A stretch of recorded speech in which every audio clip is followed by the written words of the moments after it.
how to plan for your financial future as an employee, or how to build a good financial future as an employee. Most employees work and they are very much interested in the salary, because the salary is the main thing. And that's why when people go to look for a job, they are always looking at how much could you pay me, how much am I getting, how many days do I have for leave. Those are all good, but one thing that you should know is that your financial future is your sole responsibility. It's not in the hands of any other group, it's not in the hands of the company you work with, it's not in the hands of the government or SNET, it's in your own hands. And so you might as well plan for it. Let's assume that maybe you went to college and after national service you had a job. Usually the first job that you have, the salary is not much. But that's not an excuse that you don't have to have a plan. I would say that maybe at the age of 25 you have a job somewhere and maybe you're paid 1,000 cedis a month, or maybe 1,500, something like that. You should be able to plan when you're 25 to the next, up to the time that you're 35. You should have at least a small financial plan. That financial plan that you have is how much you're going to save from the little salary that you get. A lot of people say that my salary is not enough. Maybe it's right, but nobody's salary is enough. Nobody's salary is enough. A lot of the times, it's more of people are conditioned or trained to look for more salary, and then they are using the money to get house, car, good life, phones, and all those. Very few people actually sit down to plan for the future of their finances. I think that if you can save maybe 10%, 20% of the money that comes to you, you don't need to do a lot of the shoddy things, a lot of the tricks. Some of our friends who work with big companies and banks and things like that, they are not working to discipline themselves to build their own financial future. They want to show people that they have money, or they have some basic salary. That's not the whole agenda. If I were in that situation, I would say, okay, how much can I save, and for how long would it take me to say, for me to get 10,000 cedis, or 20,000 cedis, or 30,000 cedis. So let's say it's going to take me about 5 years. I'm going to work towards that. And I would find a place where I can put the savings when it's substantial, maybe when it's 1,000, I can buy some treasury bills with it, or mutual funds, something like that. But the whole idea is that I'm trying to get to 50,000, and once I get to 50,000, I will move that money to start a cocoa farm, an orange farm, cashew farm, or buy some cattle. Put the money in some investment which will take care of me for the rest of my life. That is my whole agenda. So I'm not going to save the money for big wedding. We would just try if the woman I have does not come from a very rich family, and I also don't come from a very rich family. We will try to be very modest so that we can have some money to build for that future. And I'm not going to look at buying any expensive car if I have to. I'm not going to put that money to buy a land to go and build anytime soon. No, for the next 10 years, I'm not doing that. So I'm building that, and I'm going to do that with a lot of honesty, with a lot of discipline, and I'm going to build this financial skill because it's a skill. And we must also understand that our environment, this African environment, is so much different from other environments in terms of finances, especially our financial structures, the finances that we run with. And so maybe even the job you have, you can also, maybe you have other businesses, other sources of income. When they come, discipline yourself so much not to waste the money. Don't compete with anybody. The whole goal is to be able to build some substantial money and invest it in some of these instruments. My grandfather had cocoa farm, my grandmother had cocoa farm. If you run it as a business, if you run it as an investment where you pay much attention to it, yes, of course, you're going to do some work. You are going to trust people to take care of these things.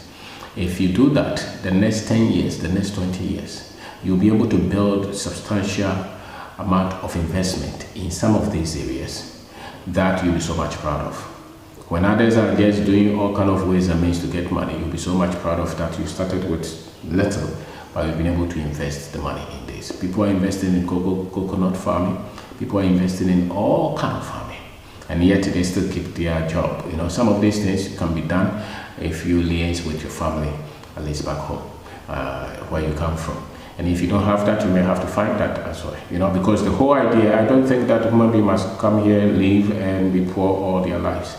I think all of us can build some level of wealth according to, some level of wealth, even if you have a job. So if you have a job, in as much as you want salary increment and all those, much of it, why most of us continue to suffer financially is that we financially, and maybe the salary is not enough, I can accept that, but a lot of people, if they have the right skill set with money, they'll be able to carve out a lifestyle for themselves that will be able to have some left, which they can put in something. Because the whole idea is that, okay, the next 1 year, how much am I saving and investing in something that is towards this great vision? So as an employee, you can build from there. Some of us, a lot of the times you meet some of our friends, they say, oh, I have a job, I don't like it, I'm trying to see if I can work for myself, In as much as I believe in all those, I also think that if it's about money and investment, it's more of discipline than just having business, because the sacrifices that you have got to go through to build a business, it cannot be underrated. And the pressure, the problems that you go through, those are not to scare you, but that is another way of building income. It can be explosive, but you are trying to compress a lot in a small time. So if it goes bad, it can go bad, and it can be a very huge problem for most people, and most people may not have that kind of strength to continue to push and to fight and to fight to get to it. So the salary is also another source of income, just as the business, but the business network can be huge, but the salary is another source of income. Other things that you do to get money, there are also other sources of income. The reason most people work and they do all kind of deals which they are not proud of is that they have wrong understanding of money. They think that money is just the income coming. Money is not just the income coming, it's also the discipline and the right financial decisions that you take with the money that comes to you, and the patience and the discipline and the sacrifices that you have got to make to build that future. And so I want to recap, you must have that future. You might give yourself about 10, 20 years that you want to build this work. And if you have a job that they pay you and you're proud of, and you must be proud of the job that you do. If you don't like it, leave the place, go and find another one. Be grateful, and once the salary comes, you are responsible for how you spend that money. And if you don't come from a background where you have a lot of money, you are going to build that yourself. You don't have to do that by compromise on your values. You can build those by discipline, by plan. So in your diary, on your phone, have a plan. The next 10 years, this is what I'm going to do with the salary that comes to me. And so when I'm trying to discipline myself to save the money, and maybe I invest it in a place that I can get a little, and when it's about 10,000, 20,000, I'm looking for a land, and try to do a lot of the cash crop. That is a great investment. My grandfather had a cocoa farm. It was a great investment. It took care of him and most of us, when you go to our villages, the only investments that you see, most of the houses that you see in a lot of our towns and our hometowns, they were built out of cocoa farm, cocoa money. And so why can't we do the same thing? Because the financial infrastructure has not really changed that much. You just work to get money. They were farmers, so they had money, and they invested a lot of the money, built the family houses that sometimes when you go, you live there. And so they had better understanding of how the system works with money.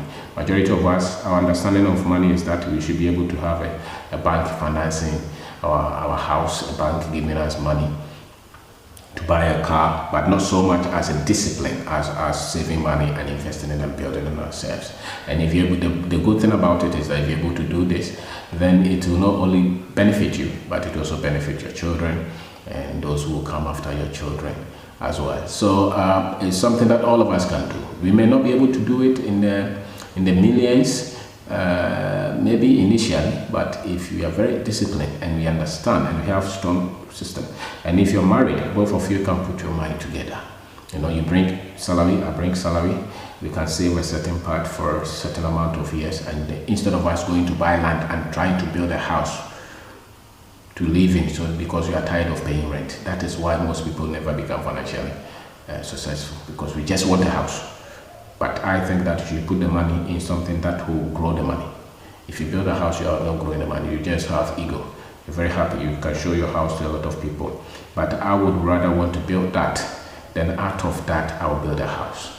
I will not eat the egg. I would rather take care of the chicken that brings the egg, so that if I kill the one that is bringing the egg, once I eat the egg, everything is gone. So I'd rather move the money, save the money to a substantial level, and put it in some of these areas and give myself time. You're young, you're 20 years. Why are you rushing to build at 25 years? Why are you rushing to build at 30 years? Why are you even rushing to build at 35? And why are you spending so much money on weddings and on cars, on phones, on clothes, and you have a mind to at least have an investment where you can have 10,000, where you have an investment where you can value it at 20,000, at 100,000, at a million, things like that you are thinking. So if you can do it in a small way, you can also do it in a big way. And you may not even have to quit your job to do this. You just the discipline, the honesty, the hard work, the ethics, and being conscious to be doing this. Now, your finances is not in the hands of God. In as much as you go to church and they continue to tell you that, if you have done that for the last 15, 20 years and it does not work, you should know that it's not in the hands of God, it's not in the hands of the president or the government, it's not in the hands of your parents, it's in your hands. No matter how much money they pay you, you are the one to decide to say this money should go here, this money should go here, this money should go here. So you decide that, and therefore you must have a plan. Financial independence, financial skills, financial future, financial freedom, they purely depend on the knowledge you have about money, the discipline, the skill set, because every day you're making decisions. When you send your children to school, must inform what money you have. What money you have must inform when your children should go to school. Some people will say, I want to give my